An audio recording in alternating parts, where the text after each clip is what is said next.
Hi guys, Tracy and Doss. Welcome to my channel. Today we're going to be talking about Married at First Sight UK, Season 10, Episode 29. Today is the final commitment ceremony. There's a lot going on here, and boy, are there some shocking reveals. So let's get started, shall we? Bailey and Rebecca are so lovely together. I mean, it's just so easy. I really hope they can get past the geography of it all. Such a bummer. In a relationship, there has to be compromise, and Rebecca might have to compromise on this for Bailey's daughter, but it's not always going to be this way. And when the daughter gets older, she can go back and forth between the parents. And perhaps when they have other children together, they can live near her mom again. Kie and David seem to have really benefited a lot from the spat that they had. It's brought them closer together, and they understand each other a little bit more. And it's always a good thing to see how people handle conflict. You work through it, and once you have your first argument, you aren't as scared about that anymore. I mean, it's happened. You see that you're still together, and you see how you've come out the other side. So you can let your guard down a little bit about it if it doesn't go nuclear. And theirs didn't. Theirs was bad, but it wasn't as bad as it could be. And a relationship is totally doomed if both parties can't feel safe with one another. I mean, there's no purpose in being together if you don't have that. Nellie has learned the truth about Steven, and she now knows how mean-spirited he is. And he's not just a cheater and a liar. He's all of the above. I mean, what's the point in that? You can be perfect, but if you're with somebody like that, there's just no future. I mean, does she even really want that in a partner? I don't think so. I think she's starting to see the relationship for what it really is. And clearly Nellie deserves so much better. I'm so glad that this has developed when it has. I really think she would have given him a million more chances, and she would have been miserable the whole time. So she sees his true nature. She sees it's not for her, and now she can move on. Steven has devised a plan, and he's sticking to it. He just has the old, "it wasn't me," which is hilarious if you know the song, and you know it's sung by Nelly. It's just kind of weird. Anyway, I digress. Rebecca and Leah's conversation is pretty telling. How long can Leah really continue on with this relationship with Lay? Seems like something's wrong with her at every turn. Lay finds Leah to be this, to be that. It's never positive. It's always negative. Kind of like April and Leo. I mean, they just don't seem to be able to connect on a non-superficial level. The physicality of the relationship will only last so long, and then the cracks start to appear, and they have. Poor Alicia. I mean, she can really see the writing on the wall, even though she doesn't want to see it. She can see it. And Reese is just so critical. If I were Alicia, I just wouldn't believe I was getting enough. It wouldn't be enough for me. I mean, you definitely want a man who's intellectually stimulating and emotionally available, and it's awesome when you have it all. Grace and Ashley aren't even at the last commitment ceremony. They haven't left the experiment yet? I don't understand. I mean, what are they waiting for? I don't know. Apparently they need more time to reflect. I really don't know what the truth to the situation is. Hopefully next episode will reveal it, because in my opinion, they're not even in the experiment anymore. I haven't seen them in a whole couple episodes. It's crazy. Kie tells the experts about the fight between him and David, and the experts are quite shocked. They're mostly shocked that Kie left David and went home without him. I mean, that's harsh. And Kie knows it was the wrong move. And he just says that's what he does when he gets overwhelmed. He just retreats. And this is the worst thing that you can do to David. He's got abandonment issues. I'm pretty sure that he won't be doing that again once he saw the hurt in his partner's eyes. He cares too much about him to do that to him again. The friends and family were all on board with the relationship, which is rare, of course. These two are staying together, and they're both thriving in this relationship. They're both benefiting on a personal level in this relationship, which is what a good relationship will do. You want to grow as a person in your relationship. And I think it's a perfect balance. I'm on board. I'm a fan, as are the experts. Leah tells the experts she's not a cheater, so she doesn't think like a cheater, and she doesn't really understand Leigh's perspective on her having conversations just with random people. She doesn't think it's a bad thing that she's friendly. I don't think it's bad either. But she just needs to learn how to make her partner comfortable while she can be herself. It's something she can figure out for sure. Many couples do. So she just has to want to figure it out and not just be herself like she always is without that subtle change, because she's now in a relationship. It's not all about her anymore. Leah really loved seeing the soft and happy side of Leigh on Hometowns, and the fun that they had when they were ice skating, when they were outdoors. And just even when they were having dinner together, it was just really wonderful to see them having a nice, easy time together. And I'm sure Leah would really appreciate seeing more of that from Leigh. And this jealousy needs to stop, because it's totally ruining their relationship. Leah wishes she had seen this much earlier in their relationship. I mean, so much has happened, so much hurt, and so much arguing. I don't know if they're going to be able to get past it. I hope so, though, because they're so cute together. And I think Leigh just needs more healing time. I don't think she was ready for this experiment, but I think she's learned a lot. And I don't know if this relationship's going to work out, but I think it's going to help her heal quicker. Reese's first time to Scotland was super fun. Alicia tells the experts that her sister pointed out that it's clear she is way more into Reese than he is to her. And Reese has acknowledged that. Everybody's acknowledged that, which is so embarrassing for Alicia. I mean, she's this beautiful, wonderful, positive, spirited person. And I just don't think she understands why he's not super into her. And he's tried to explain to her, I'm a slow burn here. I don't fall in love that quickly. He clearly likes her. I mean, you can see it. I mean, you really just can't force these things. Either they're there or they're not. And I think it's about pheromones a lot of the time. I mean, they're obviously attracted to each other physically, but there's so much more in a relationship than just that. You know, Reese comforts her when she gets emotional, and it's really sweet to watch.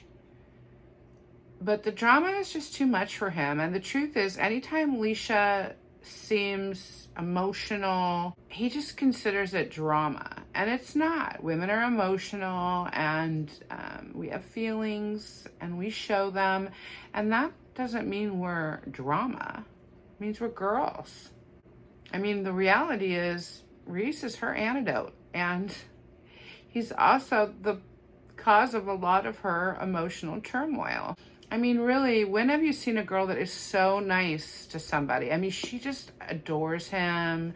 She praises him. She gushes all over him. And he loves that. I mean, you could tell he enjoys that. But if she was always like that, that soft and sweet side, and that crazy emotional side didn't rear its ugly head ever so often, then he would be fine. But the reality of it is that's not realistic. Abigail and John are very connected and happy. And at the last commitment ceremony, it's a mature, secure relationship. Everybody is jealous of, but in a good way. And there's a ton of support from the experts, from their family, from the other people in the experiment. Abigail's mom can see the major shift in Abigail's confidence, and it's definitely a win for everybody. Now, April is always so somber, and Leo is just very positive. He's always smiling and happy. It's hard to get that guy down. Leo's asked what his experience was with being paired with Rebecca, and he says Rebecca told him what a great guy he was, gave him a lot of affirmations, and she appreciated how much she put into the relationship with April. And April rolls her eyes. She's just so negative. It's just not a good match. I'm sorry. It was not a good match. Leo believes she just wants him to change, and April gets mad about that. I mean, it's true though. She just wants him to change. April was hoping the homestays would bring out the real Leo, and Leo's friends didn't see any compatibility between the two at all. Leo really likes her, and it was hard to hear from his friends that it's just not a match. April says that Leo's being fake and that his friends confirmed it, but it's not what I heard from the friends. I think the friends just thought Leo just really wanted to make her happy and not cause any problems. That doesn't mean he's fake. She actually said that he's putting on a facade, and this was pretty confrontational and rude, and Leo is not happy about this comment because it couldn't be farther from the truth. He was just trying to get along. What's the problem with that? April's family sees April is not in her happy place. And that's what happens when you're not being fulfilled in a relationship. It's what's happening with Ashley and Grace. It was time for them to end. It's just time for them to end. It's also time for Grace and Ashley to end as well. I mean, what are these couples waiting for? If you're not going to work on the relationship, if you're just going to argue all the time, there's no point in it. Rebecca and Bailey are on the coach's couch. I knew Nellie and Steven were going to be the last couple because there's going to be some serious fireworks when they get on the couch. Bailey and Rebecca just haven't decided the answer to where they will live. It's hard because she's going to have to give up her house. She's going to have to be away from her friends and family, but that's marriage. That's when you connect with another person, you have to make compromises, and he just can't make that change at this current time. That's just the bottom line. I personally don't think that Rebecca could love Bailey anymore. And I think this was surprising to her because initially, the very first day, she was not into Bailey. So it's funny how they end up being the strongest couple pretty much of everybody. Well, besides Abigail and John, who are definitely the strongest couple. Well, maybe David and Kie are too. There's some strong couples here, which is normally not the case at the end of the season of these shows. There's not this many strong relationships. So this is a really good season. Okay, here we are. This is what we've all been waiting for. The moment Nellie and Steve return to the couch. I have been waiting for this, you guys. I'm here for this. So exciting. I want him to get called out by everybody because he doesn't care what Nellie thinks, obviously. So let's watch his nose grow when he starts to lie about what really happened, because you know he's going to lie. I know he's going to lie. Nellie found her voice, and she talks about how Steven served April breakfast, which was the one thing she told him, do not do this because you haven't even done it for me. And he did it in spite of her, because I don't think he would have served anybody breakfast. He's used to being served, not serving. So he knew this would get back to her, and so he did it, and he knew it'd make her mad, and it did. But I mean, what do you really get out of that, making her mad? I don't understand that. He's a very vindictive, immature person, not ready for a relationship, and certainly not with sweet Nellie, who's just a nice person, and he's just gonna steamroll her at every turn. Steven claims he respects her, so she tells the group about the Hinge situation. I don't think she was gonna say anything, but the fact that he wasn't coming clean, she's like, I need to tell them what's really up. So she did. And she told him he was on the dating app, basically right in front of her. When he denied it, they all questioned him, because the thing with Hinge and these dating apps now is probably because of all the catfishing that has happened in the past. They've had to figure out some ways to make sure you are who you are. So now it's like a face recognition. You need to apply that to even get into the app. It's not just a fingerprint, which would be great too. But there's really no way somebody could get into your profile and start using this app to connect with people. And everybody in this group is very familiar with social media and dating apps. And they called him out. They're like, there's no way it wasn't you. Of course it was you. You have to use your face to get into the app. And he didn't have an answer for that. I knew he would lie to everybody. I just think, what kind of sociopath thinks that he can lie to everybody's face and get away with it? No one believes him. Everybody's on Nellie's side. The group tells him to come clean, and Nellie tells Steven she wouldn't have outed him if he had just told the truth. Like always, Steven gets defensive, and this is a moment that's really interesting to me because the experts call him out on this. They're like, why do you go straight to defensive mode? I mean, is this some kind of self-protection? You just can't show any vulnerability. And it's something that he's going to think about because it is interesting. Nellie realizes her worth, which is priceless. No better outcome could have come out of this experiment for Nellie. I mean, what a gift. Steven gets emotional because he realizes how much growth he needs. He realizes how amazing Nellie has been to kind of show him what he needs to work on. And I think he realizes he really ruined a good thing. But I mean, it's water under the bridge. There's no going back. There's no like putting the pieces back together at this point. And he has a lot of healing to do. And now Nellie does too. And he needed that more than anything. He needed that more than a significant other. He needs to work on himself. And this experiment has been really huge for both of these. For a lot of these people, I hope Ashley and Grace can get something out of this relationship, because at this point I don't see any growth with either of them. And it makes me sad because they're two really great people and they both deserve better than what was put in front of them. I hope you guys liked this episode as much as I did. More to come. I hope you have a wonderful weekend, and please go check out my other channel. I'll link it at the very end of this video. Take care of yourselves and take care of each other. Bye.